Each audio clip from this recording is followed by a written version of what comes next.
promotional piece. So now that you've established the basis of a successful webinar, it's time to do the promo campaign. And again, as the landing page, this is the part where you've done a great job and now you have to communicate it. So I like to say that a webinar works similarly to dating apps in that the goal is to find the perfect match between your product and the person that needs it. So the promotional campaign is going to help in creating that match. So my first advice, and something that I always do, is to save time by recycling the written content from your registration page. As we mentioned before, it is very important to have the essential information there. So normally you should have come up with some witty, attractive way to present your webinar that you can reuse for your emails, your LinkedIn posts, any social post, any ads that you want to use. And this is going to save you a lot of time. Then next advice is that when you're going to set up your emailing campaign, we strongly advise that you go for dedicated emails. It can be tempting to include the event in a newsletter or any other kind of general email, but in our experience, these types of emails don't perform to the standard of dedicated emails when it comes to generating signups. And again, rely on automations and on the emails sent directly by Livestorm. We have an integration with Zapier that also allows to create events directly on LinkedIn, and then the signups automatically register to your Livestorm dashboard. I know, Pauline, this is one of your favorite. This is my favorite promotion hacks. I just feel like it's easy because you create your LinkedIn event with the LinkedIn form directly, and then using a Zapier, you can, anyone that signs up to that LinkedIn event, and when you sign up to a LinkedIn event, it's just one click on one button. You don't go through the whole registration form, which can create a little bit of friction in the process, and then they go directly into your Livestorm workspace as registrants, and they will receive the automated reminder emails. I think it's great because LinkedIn is a way for you to get new leads versus your CRM with a Yes. dedicated email. You're nurturing the same base that you already have, whereas with social, it's a small way to get those extra new leads like you would when you're doing a partnership. That's when you're getting the leads from your partner to increase your lead base size.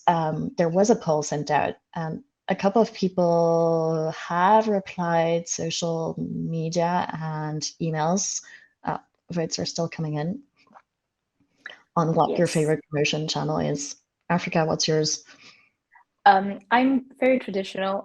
I really like emails. I feel like for webinars, they perform extremely well. And I'm always a bit annoying with my co-marketing partners. I'm like, did you send out the email? Because I feel like it's what performs the best, honestly. Guys, let us know if you have any other promotion tactics that work really well for you. I see people typing in the chat. Just feel free to share your favorite tips, if there's anything that we didn't bring up. There is something we put in the poll. There's website banners, but there's also things like the chat.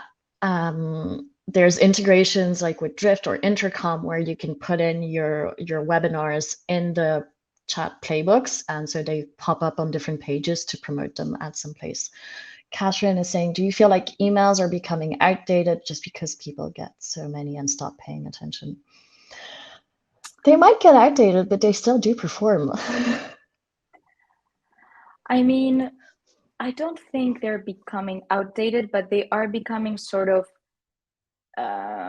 like taken for granted, maybe I would say. But like, for instance, us, we don't conceive a promotional campaign without emails. They've sort of become the cornerstone. But what you're saying is very interesting. We do pay attention, for instance, where we don't have a bigger base, like in the French market, to not oversaturate our audience with emails. So we're very careful that the content that we do put out is going to be qualitative. So then we only send out, let's say, one email campaign a month or max two, just to indeed keep that spark of interest in our prospects. But I wouldn't say they're becoming outdated. I would just say they need to be used with care and not sort of as a brain dump for anything that you want to say. Just yeah, and you want to segment your base so you're not talking to everyone all the time.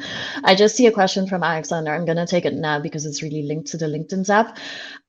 Is it for paid lead gen campaigns or organic events? It's an organic event setup that I set up.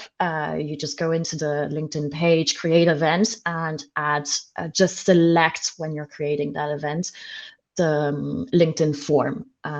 But then it's all organic. You just create your Zap after and link the different fields that you want from your registration page. Well, continuing with the last tip for the promotional piece, something that we use a lot in Livestorm is the company page widget that is part of our product. So you have a little case that you can tick when you're setting up your event so that your event is going to be shown on your company page. So for instance, we normally reserve this slot for our demos. We do weekly demos, so they're always shown on the page so that everyone that goes to our homepage is going to scroll down and is going to see our upcoming events. But it can also be used for on-demand webinars or events that have already passed. And it is a very non-negligible, useful piece of promotion because your homepage is one of the places that receives the most traffic